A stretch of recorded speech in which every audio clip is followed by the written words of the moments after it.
Good afternoon to the media. Just an injury update or squad availability in relation to our status. Yeah, it's still the same as we had moving into the previous match. But we've still got one more session, which is tomorrow, to assess the possibilities of some of the other players returning. So in relation to that, there's no real update with regards to new players being available for the match against Stellenbosch. Afternoon, coach. My question is just around, obviously, being a cup game. Are you looking to rotate a bit more? Obviously, mindful of your CAF and league schedule, and obviously the squad that you have. For instance, a player like Ricardo Goss, highly rated. Obviously, a lot of people saying the goalkeeper of the bio bubble, but obviously hasn't played much for Sundowns since joining. Is it an opportunity for him and players like him who've not really gotten the minutes? Thank you. Thanks, Mazola. Yeah, we don't have a standing principle in relation to squad rotation. I think at this moment in time, one of the most important things for us, and maybe even for a lot of teams, is a little bit more consistency with regards to the lineup. So team cohesion can improve, the communication can improve, and what I call cohesive superiority. You try to have the same players in a couple of games to get this consistency, because the reality is because of the circumstances and the time we are in with regards to society, it's very difficult to have the same players on the pitch in consecutive matches. But we will see how the squad presents itself and try to analyze the situation. And of course, because we have a team that's got so much quality with regards to its depth, even though we may look to give opportunities to other players, the most important thing is to make sure that we continue to build momentum. We continue to work towards improving our cohesion, our rhythm, our telepathy, and try to develop what I term cohesive superiority, because that's very important in a season like this. Afternoon, sir. I wanted to ask you, if you don't mind, do you find that there is a change in tempo when you go into a cup week like this, subconsciously or consciously, that players, the tempo goes up or it goes down? There's a different kind of focus. I mean, for us as journalists, it's also a little bit of a different breather, you know, from the humdrum of the league week in, week out. Now it's a whole different thing. Is that the same for you as coaches and players? Good afternoon, Big Mark. Good question. I think it depends on the mindset of the squad, and also the culture. And unfortunately, the culture at Mamelodi Sundowns is that every game is important, regardless of who we play. At the beginning of the season, we set ourselves certain targets and certain principles. And one of the principles was take each game as it comes, focus always on winning the next match.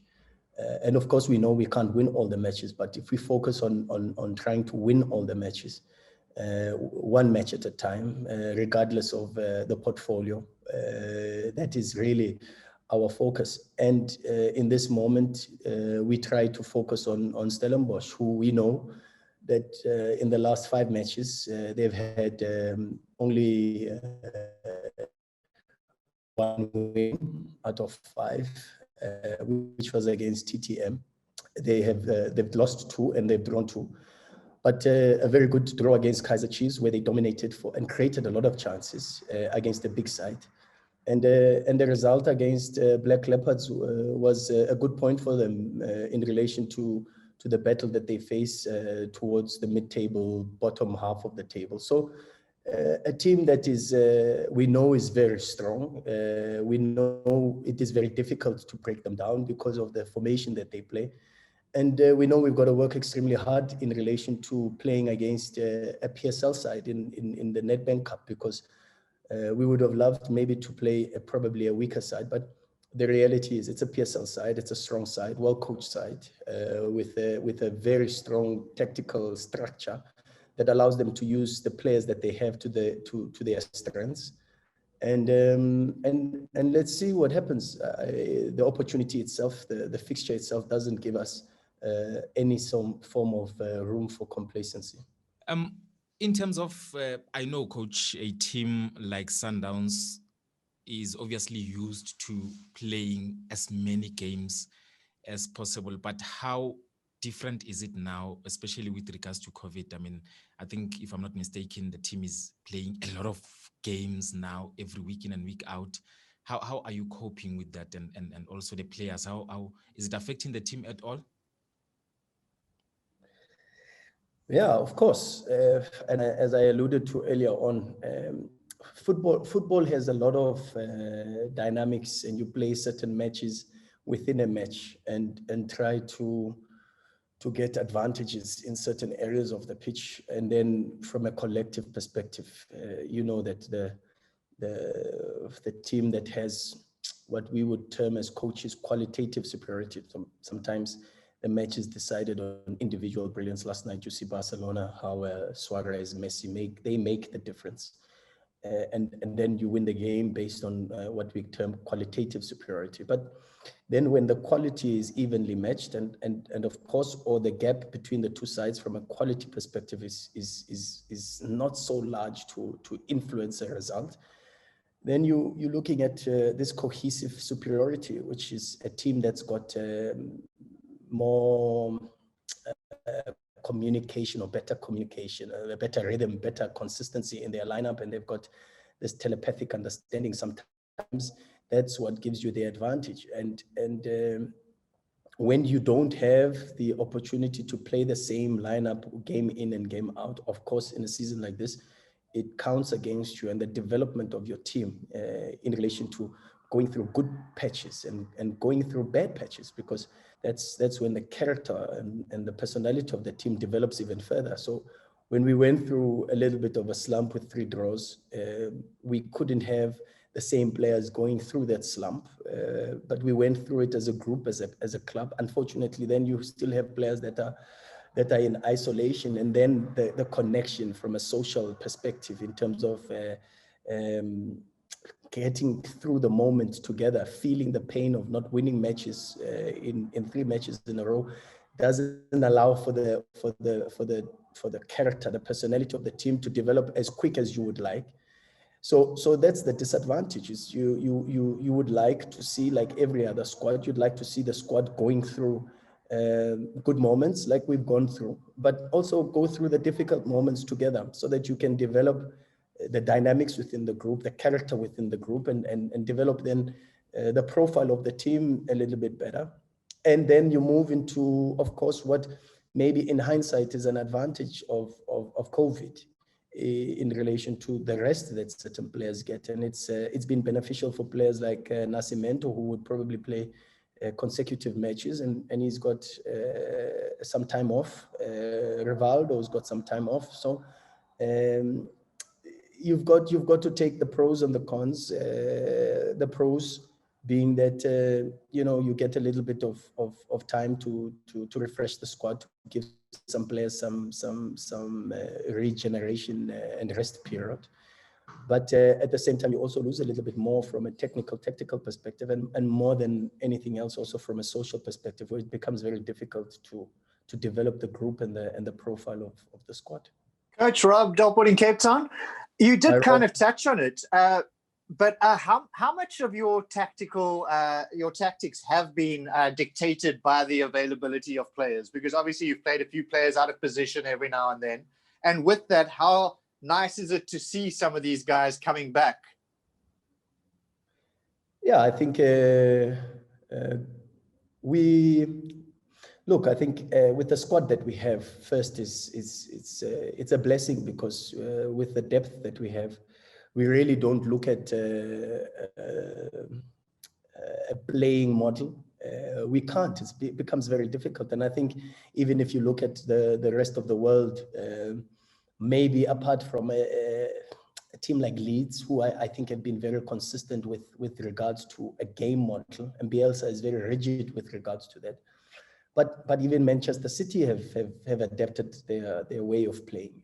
Liverpool have had to adapt their way of playing now after a couple of results, because they haven't had centre backs, and they've had to adapt the different players to transform into centre back positions, and then it then allows them or forces their hand of the coaches to adapt. Real Madrid, Barcelona, these big teams, Bayern, these big teams are now moving away from being teams that orientate themselves in relation to game models, because then the game model is in relation to the personnel. But now teams are moving towards creating a tactical culture, and the tactical culture is driven by game principles, and the game principles then need to be carried by whichever players are in the pitch and adapted to the profile of the players. So instead of the game model having being influenced by your selection, now your selection influences your tactical culture, and teams are now moving from game models, and because of the space that we are in, also we have moved a little bit from saying this is the Sundowns way of playing, and we are moving into this is the Sundowns tactical culture, because we keep the culture, we keep the principles, but we train in relation to what is available, and try to use the players that we have in relation to the next opposition, because it becomes very difficult. For an example, we've played now teams that play with a back three and wing backs, and Stellenbosch play in a similar fashion as Bloemfontein Celtics. They've got the same sort of structure, but with a little bit more of a different build-up, and then it influences your situations of high pressing. How do you high press against a back three? We've just come out of a game where we've played against a team that doesn't have a back three, but has a back four. How do you then press against a team with a back four? Do you press with your strikers, your midfielders? Do you then put pressing traps on the wide areas? These are things that are part of our tactical culture. How do we then build from the back? Do they press with a two? Do they press with one? And we've seen how important a player like Dupreez is in relation to their press. And where do you try to find the spaces in relation to the opposition? So each opponent gives us different questions, and then because of those questions, we adapt what we want in terms of our playing principles and the playing outcomes that we'd like to see on the pitch. So that in itself also allows you to give opportunities and give full trust to the players that are coming in, and to the depth that you have in the squad. So in this moment, they haven't let us down, and they've carried the responsibility very, very well, and you've got to only compliment the squad for that. Coach, no Mavarara this year, no TUT. A lot of people obviously bemoaning the fact that the Nedbank Cup has lost that FA Cup feel. What are your thoughts about that? Yeah, it's nostalgic, because last year we had situations where we would ask for a team like Mavarara, to be honest. But of course, without that, as you say, you lose a little bit of that element of giving, particularly these players that don't necessarily get the platform to introduce themselves to the country, when probably their only platform, ABC Motsepe League teams, SAB League teams, they use the Nedbank Cup to showcase their talents and introduce themselves to the country. And unfortunately, because of how we stand, being in the middle of a pandemic, and in relation to amateur football, unfortunately, that opportunity has been taken away.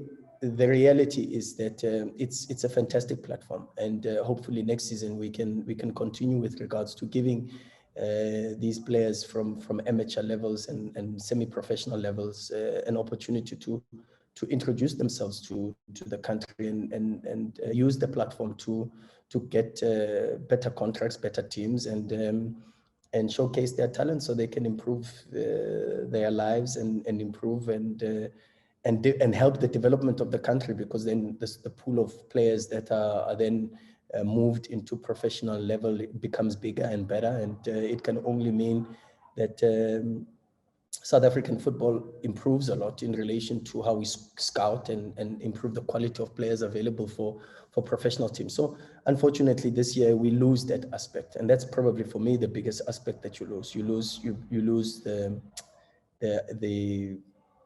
opportunity, if I can call it opportunity for the professional teams in terms of scouting and recruitment.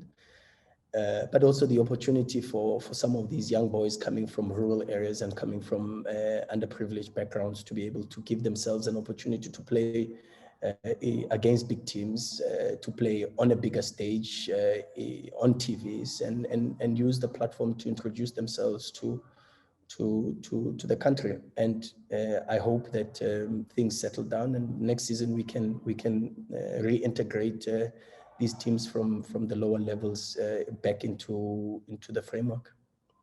Can you please ask the coach how big of a signing is Rushin and how he has looked at the few training sessions? Yeah, I think, good. It becomes very difficult because I see a lot of people saying he's a replacement for Madisha. Very difficult to replace Madisha. Very, very difficult. I don't think we will replace Madisha.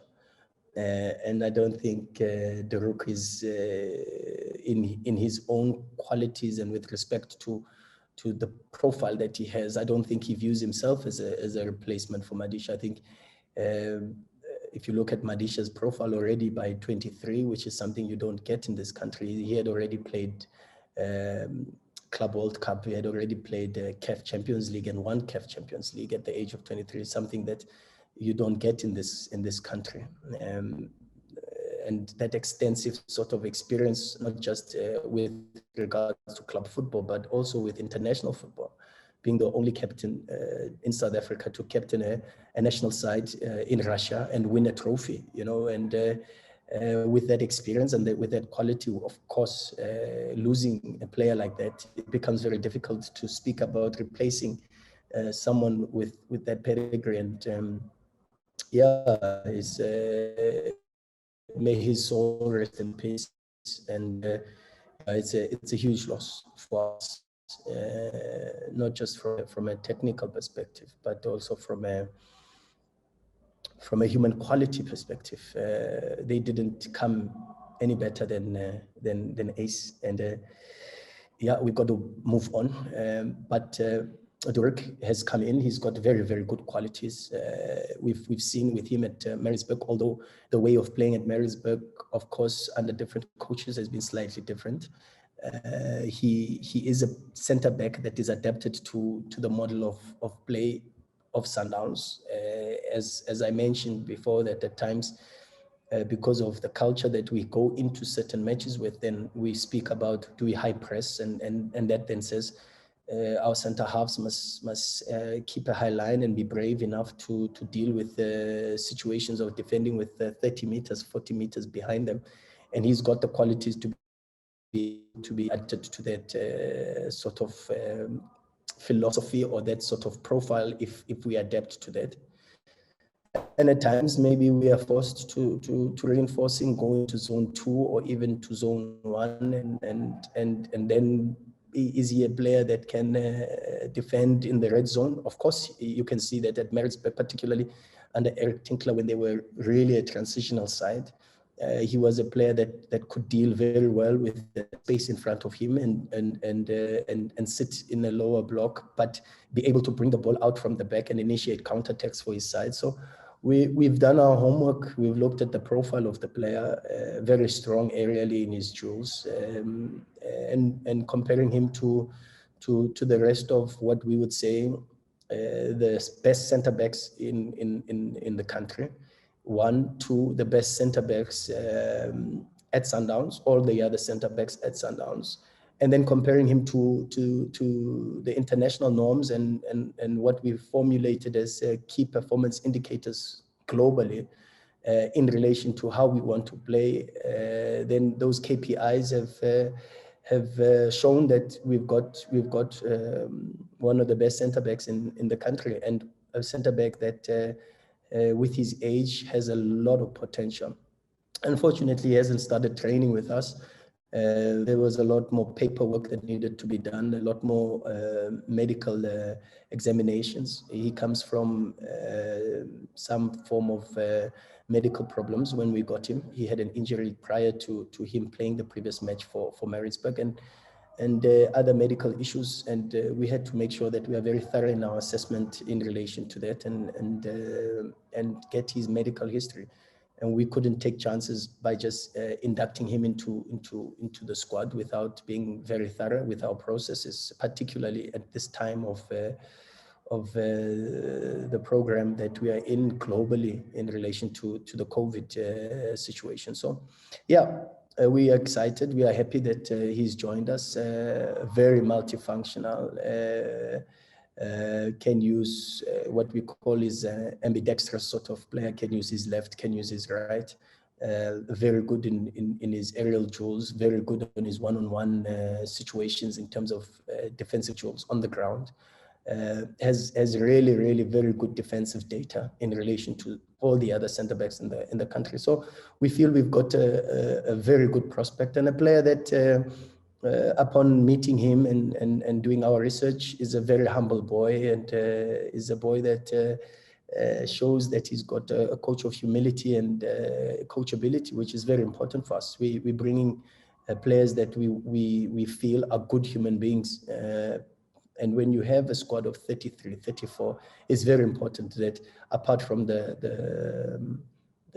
technical, tactical, and the physical profile of the player, you also do a bit of psychological research, and it shows that we have brought in a player that is willing always to just be part of the collective and serve the group, and that's very important for us. Good human beings make good football players, and that's what we think we have with Rulani.